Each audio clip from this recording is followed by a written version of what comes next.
August wrap up. Alright, I got quite a bit of books here because I read more books I think in August than I have in the last few months. I read a total of 12 books. So thumbnail.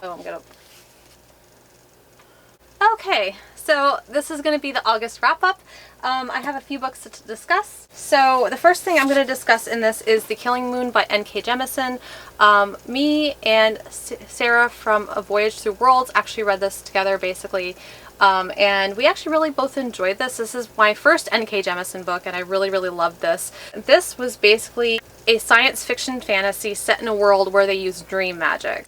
And basically what this dream magic is there are these people called gatherers, and they go out into the world and they target the elderly who cannot come to the temple to donate their dream magic, and they give them very pleasant dreams and they send them off to the dream world, because the dream world you're supposed to go off into it peacefully, but if you don't, then you never reach the dream world. So the gatherers are very much responsible for making sure that you see a peaceful release, and after you are released from your body, they siphon the dream magic out of you to use at the temple.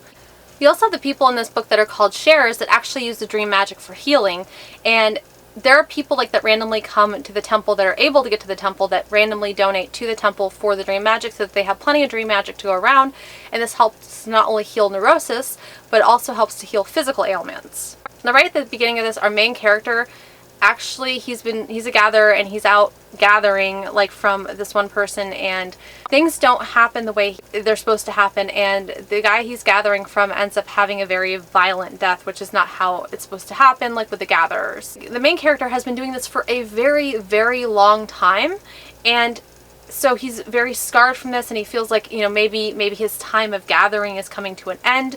He feels very guilty, and it's just causing him a lot of unrest. Now in the scheme of everything that, there is this kind of conspiracy that's happening also throughout their world, where there is this one person who's called a Reaper and who is mindlessly killing people, and that's not supposed to be happening either. So it's kind of an interesting thing because they have to kind of uncover who is doing this, and where this Reaper came from and how he was created and everything else. So this I have never read an N.K. Jemisin book before, but this book was so fantastic. It had so much allure, so much mystery to it, and I absolutely just positively loved it. I felt the beginning was a little bit hard to understand, and there is a glossary in the back of the book. There's a lot of political alliances in this that were not really well explained, and I don't know if it's because I didn't know what was going on really, or it was because that maybe it was a knowledge that I don't have. But I know that as far as this book goes, they reference several a couple different rivalries between a couple different classes of people, and they don't really go into it or the history about it or how it happened or anything else like that. So for me that was kind of something that I really struggled with in this book, because every time they mentioned it, I'm kind of okay, well, what happened with that? So I ended up giving this a 4 out of 5 stars. I do think it was really amazing. I do think you definitely should check it out, and I do think it was just so good, and I really love the atmosphere to this. This was just such a good book, and I cannot wait to get to the second one. I just think it's going to be amazing. The next books that I have to discuss are actually a trilogy. I read The Bear and the Nightingale, which I gave a 4 out of 5 stars to. I read The Girl in the Tower, which I gave a 5 out of 5 stars to. And then I also read The Winter of the Witch, which I gave a 4 out of 5 stars to. So for me, my favorite book in this series is definitely The Girl in the Tower. Now I did go and I did do a more in-depth discussion on this trilogy. There's going to be there will be 3 different videos, one for each book. This one was completely spoiler-free. This one was mostly not spoiler-free because this was the first one in the book series, and then this one would one in that review would spoil you for this particular book, but it wouldn't spoil you for this book if you were looking for more basis on continuing on with the series. So I'm going to leave those links for all 3 of those reviews down in the description below. But overall, this was a fantasy set in Russia that had a lot of strong elements of Russian folklore, and I really loved the series. I don't think it was quite the hype that I feel it got. I feel if any of the books were really hype worthy, I feel it was the second one, which was The Girl in the Tower. I loved this series overall. Like, I think it was so well done and it was so intriguing, and the writing was definitely like worth it. It was so beautifully written, and it had like a very good, almost like a poetic feel to it, very like mystical, very fairy tale-ish, and I loved it so much. Like, the way it was written was just so beautiful. So I do highly recommend these. I think they are amazing, and I definitely think you guys should check these out. And if you want more context, like for why I rated these books the way I rated them, then I would go check out those individual reviews that I have for these books. Now, the next book I'm going to talk about, I actually did for a vlog tour, and I'm going to leave that link over in the cards up here, like, because I did a actual spoiler-free discussion on that particular book for the vlog tour. I really enjoyed that book. I thought it was very good. This book is actually called The Mina Device by T.J. Chimpito, and this book centers around ex-Navy SEAL Cameron Lyle. Now, Cameron Lyle is a complete badass because like he was, you know, in the Navy SEALs, and so he was able to do a lot of things as far as like training goes. He still goes back to the Navy SEALs from time to time to train more badasses, because that's how badass he is. That's how good at his job he is that he still gets recruited to go back and train. But Cameron is also part of this group called the Huntsman's Club with his brother and one of their friends. And so basically like what happens is like they are kind of like it's kind of got this Robin Hood element. Like, they are good at hacking, and they steal like millions and billions of dollars from rich people, and they give it to charities, and they do it once a year. So you have that perspective like right there, but then you also have the perspective of Special Agent Rand Kershaw, who is trying to figure out who these huntsmen are, and he's kind of hot on their trail, but he still cannot quite figure out like what's going on. Now, the huntsmen are very good at what they do. There's no suspecting like that they are doing like what they, you know, like are doing, or who they are as far as their identities go. But somehow the Order of Medina finds out who they are and pretty much has a job offer for them. And I won't even say like that's a job offer. It was more of a blackmail thing.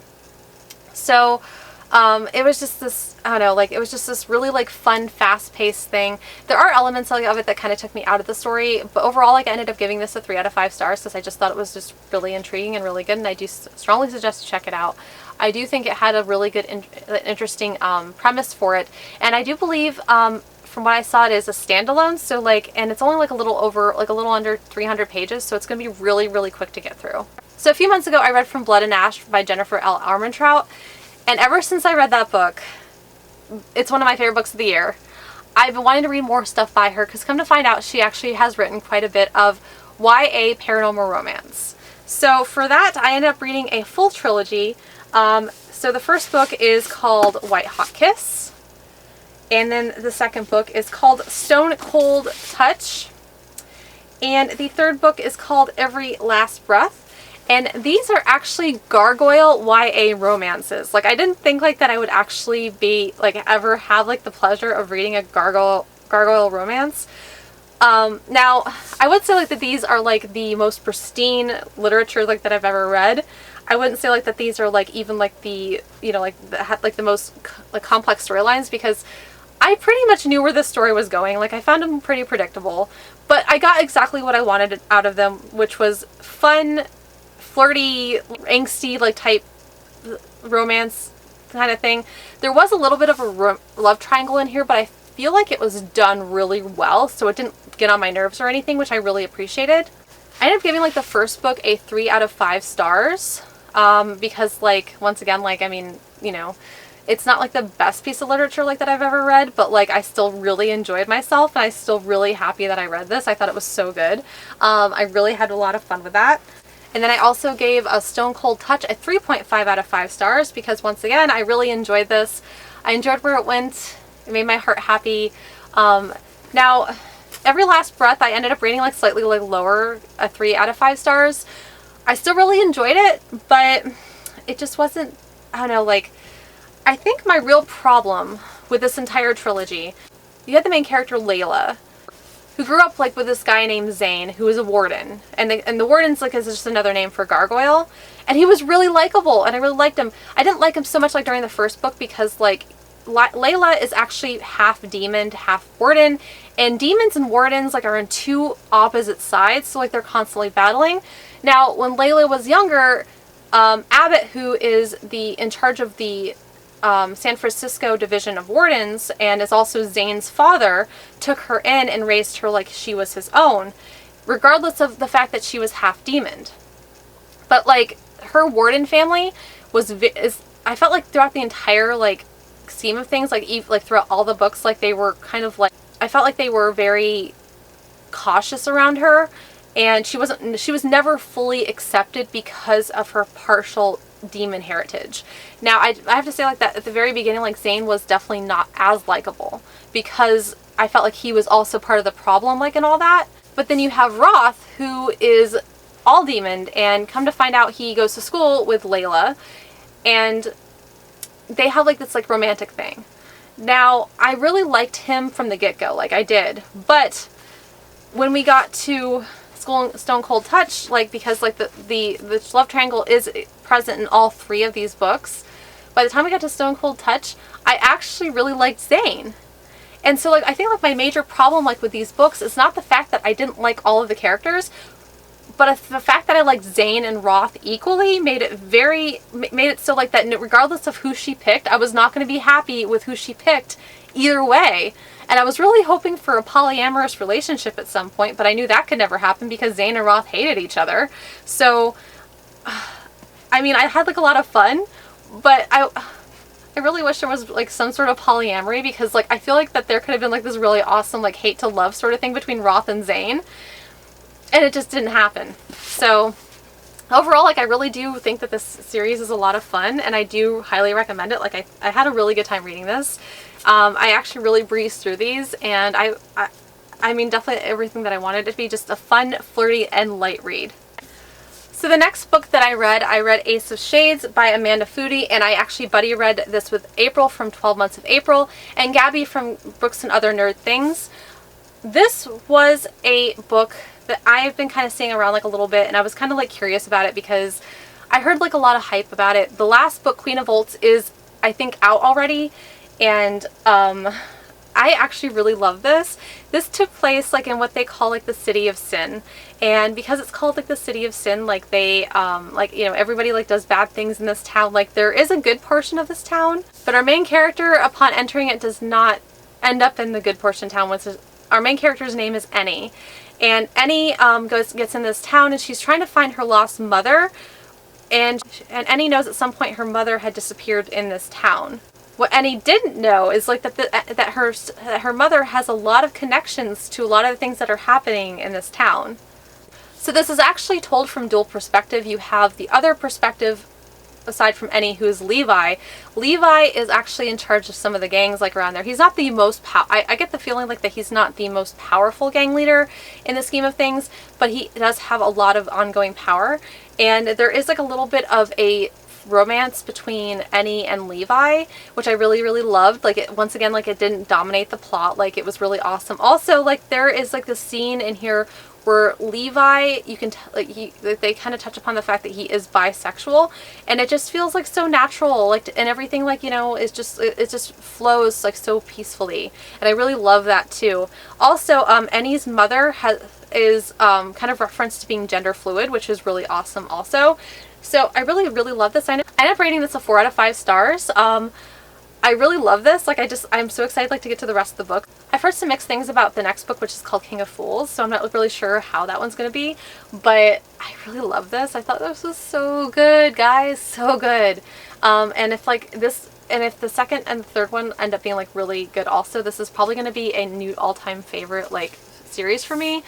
I just love it so much. Like this was just so good. So the next thing that I read from Summer Ween, and it was called The Shadows by Alex North. This is an adult horror book, and this was so different from anything that I have ever read in terms of thriller before. This actually kind of like uses like dreams, like, you know, the actualizing of dreams, like being able to affect reality. And it's like there's a huge element of mysticism like to this that I don't feel like you ever really get clarified, and so like it just kind of becomes like this kind of supernatural spooky like book, and it was just so much fun. I really liked this. Like it was just, I am very picky about my thrillers, and like if I can see the ending coming, like it really like hurts the book for me, because like one of the most amazing things about dealing like with thrillers and stuff is not knowing the ending. I love surprises, and I have to be surprised in order for me to even consider like giving a book a good rating. Like that's a thriller. Now, as much as I loved this book, I don't know, like I just feel like still like it was all right. Like I feel like, I don't know, for me, like personally, the characters like were just a tad bit flat. Like there was a multi-perspective from a cop in this, and it was okay. I understood its function, like, and how it kind of rounded out like everything that was going on, but I didn't love it. Like I didn't like absolutely like die hard like love it. Like that perspective, I really like preferred like the perspective of like our main character. And you learned like a lot about him and how he grew up like with this guy called Charlie Crabtree, who disappeared at one point and was never to be seen from again. And he was the one who was getting accused of like a lot of ongoing murders like that are happening. Like they're kind of like wondering like if it's Charlie Crabtree who's like not dead and he's come back, or he's come back from the dead and he's killing these people like off like the same way. Because this dream sort of thing like for Charlie Crabtree, like he kind of started it like with the main character like in high school and had a little bit of a following then. But this kind of thing like that Charlie Crabtree was kind of following became kind of more of a cult, and a lot of people like were continuing on like, kind of realize like the things he was trying to accomplish like with his, you know, lucid dreaming. So you kind of see like a cult element in this as well. I ended up giving this a 3.5 out of 5 stars. Like I really enjoyed this. I just like I like for the most part, I don't read a ton of thrillers because like I don't always find like them super appeasing, but I was actually highly appeased by this one, and I thought it was really good, and I do highly recommend this one.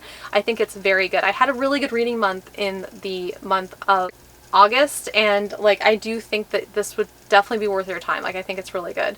I know like that for the most part, like I really enjoyed it, like, and it was very like at the edge of my seat, and I was very curious to find out what happened, and the resolution was very complex, so I didn't see a lot of like what they had discussed coming, which I really liked that about this. So definitely a 3.5 out of 5 stars. So another book that I read for Summerween was Night on the Ice. This book I actually read completely in the dark. This follows a figure skater called Kokiro, and he has like a lot of like superstitions, and he meets up like with his childhood friend Cheetos, and Cheetos is like this like little girl, like she's very tiny, and she gets kind of like looked at like being like 12-year-old like a lot because she's so little and so young looking, but she's not. She's like, she's been to college, like she's had like, you know, she's done everything that she's supposed to do, you know, like, and she works as a journalist, I believe. And I like this. It was not as angsty as I wanted it to be. I know like we're still getting like into the plot because like this is only book 2. And I have to say I did read book 3 and I liked that one better. Like I actually read that beginning of September, and I really like this because like this is like ice skating, and I love ice skating. So I ended up giving this a 3 out of 5 stars.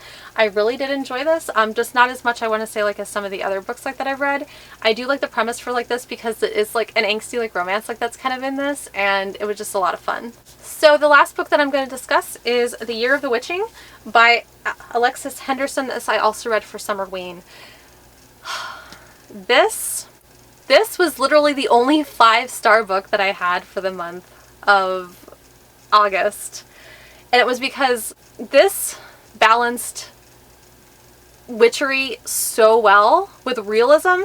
So you have our main character Emmanuelle. Emmanuelle is this mixed race lady who lives like in the main town, and the main town mainly consists of white people. Her mother, her grandmother, and her grandfather are all white, and Emmanuelle's mother died during childbirth. So Emmanuelle actually lives with her grandmother and her grandfather in this like little cottage. And on the outskirts is like where they have like all the people who are not white, all the people who are colored. And so like she's actually doesn't feel like she quite belongs like in this world because she's like literally the only one who's mixed race like in the, you know, like in the main town. So I really like this was so good. I really loved, oh man, I really loved like how this was all set up because it had like the perfect balance of, you know, mysticism with realism. She lives in a Puritan type society where, you know, like anything from the norm is considered like awful. Now it's not like I don't feel like that this was a Catholic religion. I feel like it was handled like a Catholic religion, but I don't feel like it was quite a Catholic religion because they did have a man named the Prophet who was in charge of everything. I mean, honestly, like, you could tell he was pretty corrupt, and so he was kind of like the one who was handling everything in the town, like in the way of like making decisions and everything else. He's also like the one who has visions, and Emmanuel's actually like best friend is like the one who ended up marrying him, and he has multiple wives. He's got a ton of wives. That kind of bothered me like a little bit. Like, it didn't hurt like my rating on the book, but it kind of bothered me like that he had so many wives, because Emmanuel ends up becoming like very close with Ezra, who is supposed to be the one taking over for the prophet after he dies. Ezra is the prophet's son, and he is actually very non-conventional for being the prophet's son, and actually helps Emmanuel with a lot of different things like in this book. And I loved, oh my god, I loved it. I loved it so much. This book just had me like, I was at the edge of my seat. I felt so many things. It was just so well balanced, and like, I didn't feel like, sometimes like I read these kind of books and I feel like too much realism, and then you incorporate like a supernatural element, like it kind of just makes it feel cheesy. And I did not feel like that at all. Like, I mean, I felt like the elements like of the supernatural like were just right. Like, it had the just right amount of creep to it to make it feel real. And I really loved how all of this was portrayed. Like, this was just so amazing. Like, definitely a 5 out of 5 stars. And like, please read this book. Like, this is definitely going to be one of my all-time favorites for all time, but like also for the year, because I just absolutely just love this. Like, I just think it was such a good book. So go ahead and read this. Like, I really endorse it. So thank you guys so much for watching my August wrap up. If you guys like this video, hit the little like, hit subscribe with the little bell icon if you guys want to receive emails every single time I post. I'm also on Amazon, Instagram, Twitter, and Goodreads. Those links are linked in the description below, and I will see you guys again very soon.